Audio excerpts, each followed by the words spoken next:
तीन कथाएं मार्गशीर्ष मास के लिए है। मार्गशीर्ष मास में एकादशी का उद्यापन क्यों होता है, तीन कथाएं और बहुत सावधानी से सुनोगे तो आनंद की अनुभूति हो। कई लोगों के तो हृदय के संशय मिट जाएंगे कि मार्गशीर्ष मास में ही एकादशी का उद्यापन क्यों होता है, बाकी के महीनों में क्यों नहीं तो बैसाख में लोग कर ले, माघ महीने कर ले, कोई और अच्छा महीना ढूंढकर उसमें कर ले कार्तिक आदि में। पर मार्गशीर्ष मास में कार्तिक का महीना पूर्ण होगा और कार्तिक की पूर्णिमा के बाद मार्गशीर्ष मास लग जाएगा बस। तो इस महीने में जो उद्यापन एकादशी का होता है, उसका प्रमाण, उसका आनंद, उसका सुख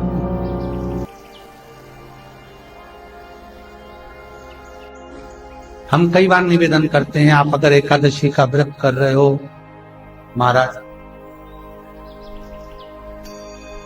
पूरे साल एकादशी करो, मना नहीं है, पर मार्गशीर्ष मास में जो एकादशी है, स्कंद पुराण कहती है कि दोनों एकादशी का व्रत कर कर या पूजन कर कर हम सारे दुनिया में जितने संत महात्मा योगी सन्यासी तपस्वी साधक उपासक हुए, जिन्होंने एकादशी का व्रत करा, उनकी पुण्यता हम प्राप्त कर सकते हैं। ये केवल दो एकादशी,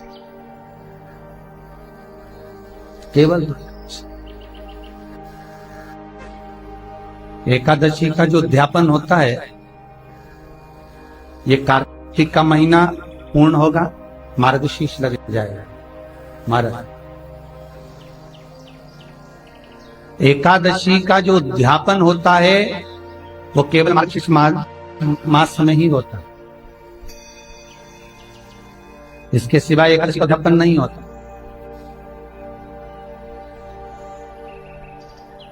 अब महाराज, किसी ब्राह्मण से कभी आप लोगों ने इतनी बार उद्यापन की सोची होगी कि मुझे एकादशी का उद्यापन करना है, मुझे एकादशी का उद्यापन करना है, तो कभी किसी ब्राह्मण से जाकर आपने ये नहीं पूछा, कभी किसी ब्राह्मण से जाकर ये चर्चा नहीं करी कि मार्गशीर्ष मास में ही एकादशी का उद्यापन क्यों होता है, बाकी के महीने में क्यों नहीं होता? कार्तिक का बड़ा महीना है, माघ का बड़ा महीना है, और चलो तो चलो बैसाख का बड़ा महीना आ जाता है, अधिक मास का बड़ा महीना आ जाता है। सारे जितने व्रत हैं आपके, चतुर्थी का व्रत हो, छठ का व्रत हो, तीज का व्रत हो, पंचमी का व्रत हो, तुम्हारा अष्टमी का व्रत हो, ये जितने व्रत होते हैं, सारे व्रतों का उद्यापन बड़ा महीना देखकर कर दिया जाता है। पर एकादशी का जो उद्यापन है केवल मार्गशीर्ष मास में ही होता है।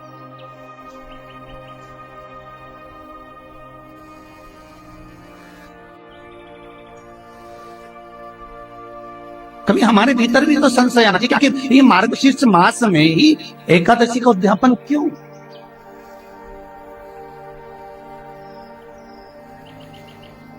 सारे महीने छोड़कर हम मार्गशीर्ष मास का इंतजार करते हैं कि आए, और मार्गशीर्ष मास में आए और हम एकादशी का उद्यापन करें, हमारी एकादशी पूर्ण हो जाए, और मार्गशीर्ष मास का इंतजार करते करते करते करते महाराज, सुग्रीव के मामा दधिमुख, जिनका नाम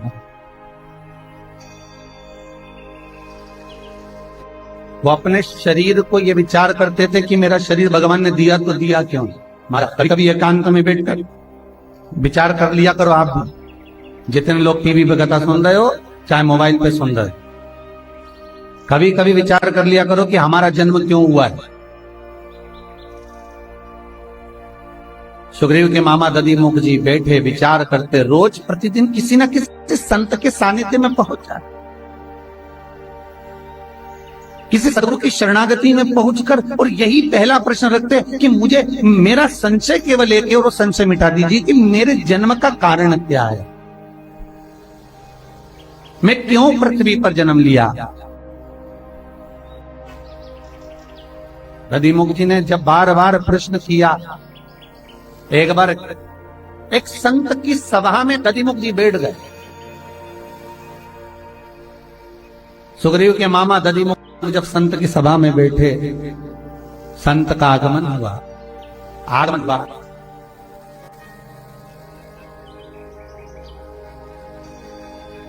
दधिमुख जी प्रश्न करते उससे पहले संत ने प्रश्न कर दिया, कैसे आना हुआ।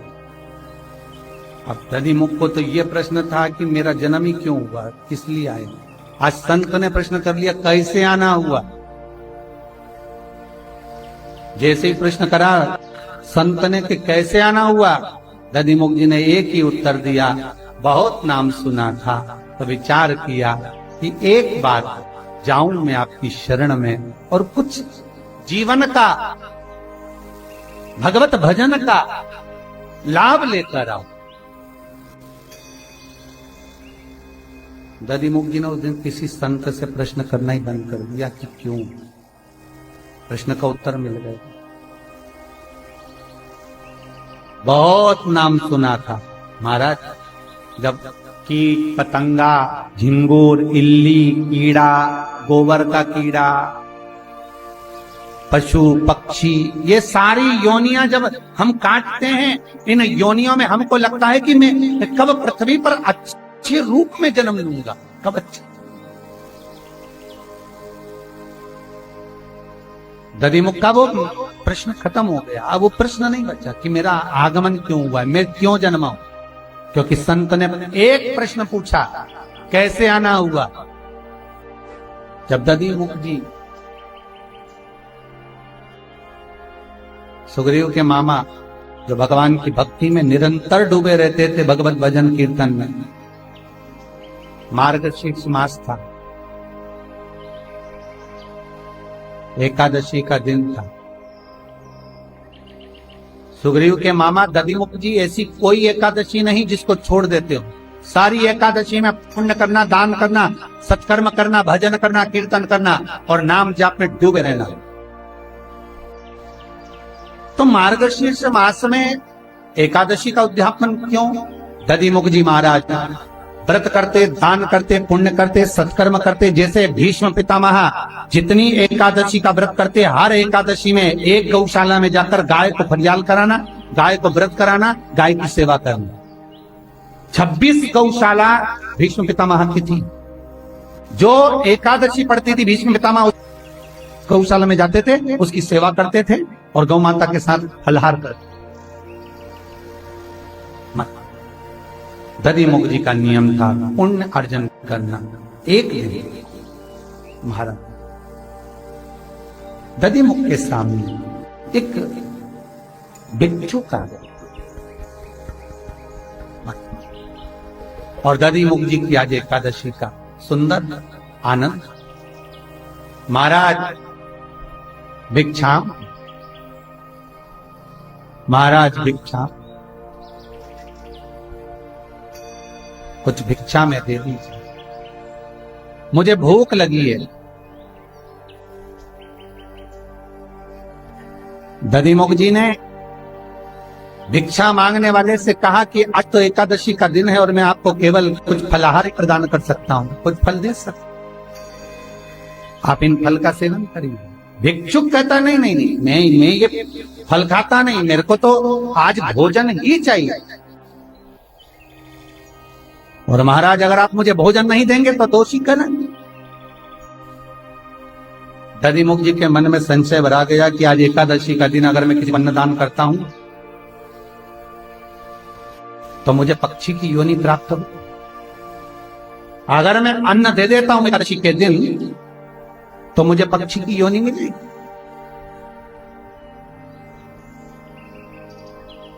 और यदि मैं आज एकादशी के दिन इसको भूखा छोड़ देता हूं तो मुझे नरक का भोग मिलेगा। कभी कभी ऐसी समस्या अपने बीच में भी आ जाती है, बहुत बहुत समस्या आती है। हमारा दधिमुख निवेदन करे, महाराज आपको मैं अन्न तो नहीं दे सकता, हाँ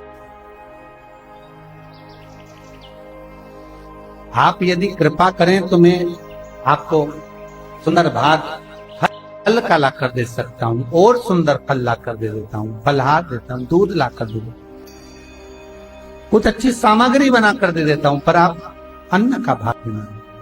भिक्षुक तो अड़ गया, मुझे अन्न का भाग दो,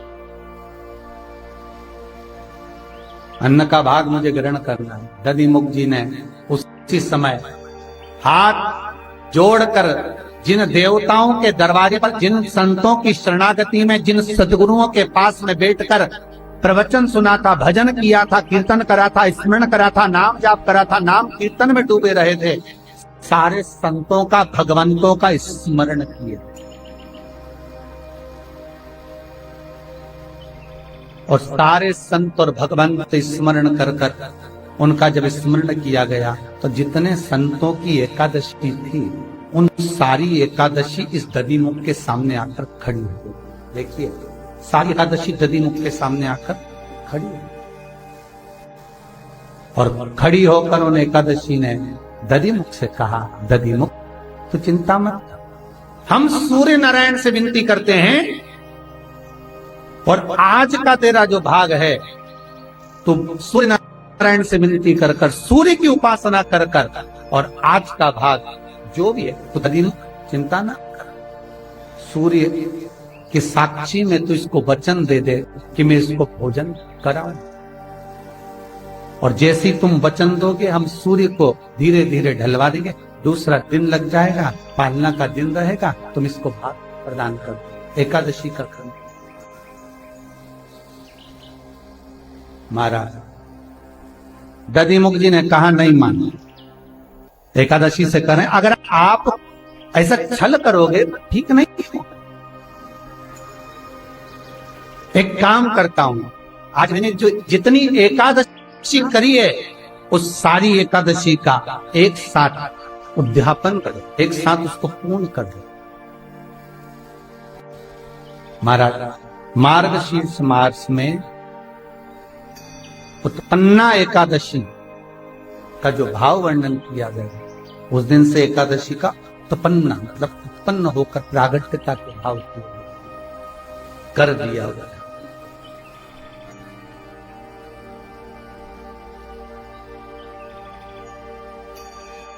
जो भिक्षुक सामने खड़ा था वो भिक्षुक नहीं था, स्वयं नारायण, स्वयं भगवान विष्णु सामने खड़े थे और खड़े होकर एकादशी उनके नजदीक में खड़ी थी।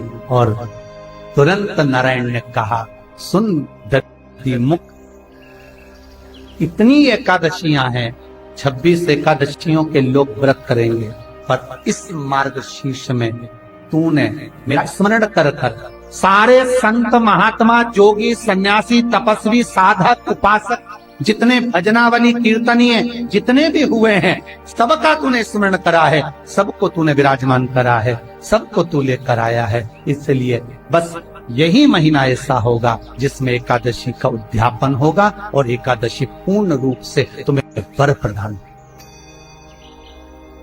कितना सुंदर कहा है महाराज।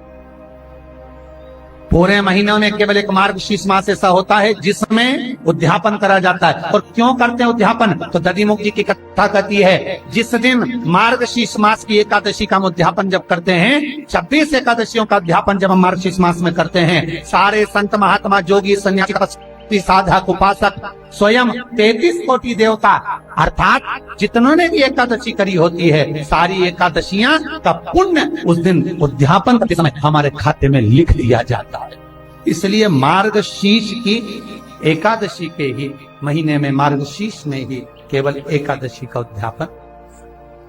पीपल के पत्ते को अगर एकादशी और द्वादशी के दिन एक तांबे के पात्र में गला कर रख दिया जाए और उस पानी का आचमन 3 बार करा जाए तो जिसकी नाड़ियां चोक भी हो जाती है, डॉक्टर बोले इसका बाईपास करना पड़ेगा, उसको केवल 3 आचमन पानी एकादशी और द्वादशी को पीपल के पत्ते का कराया जाए तो अंदर की नाड़ियां भी खुल जाती हैं। पीपल के पत्ते का इतना प्रमाण हमारे विष्णु पुराण में वर्णन है।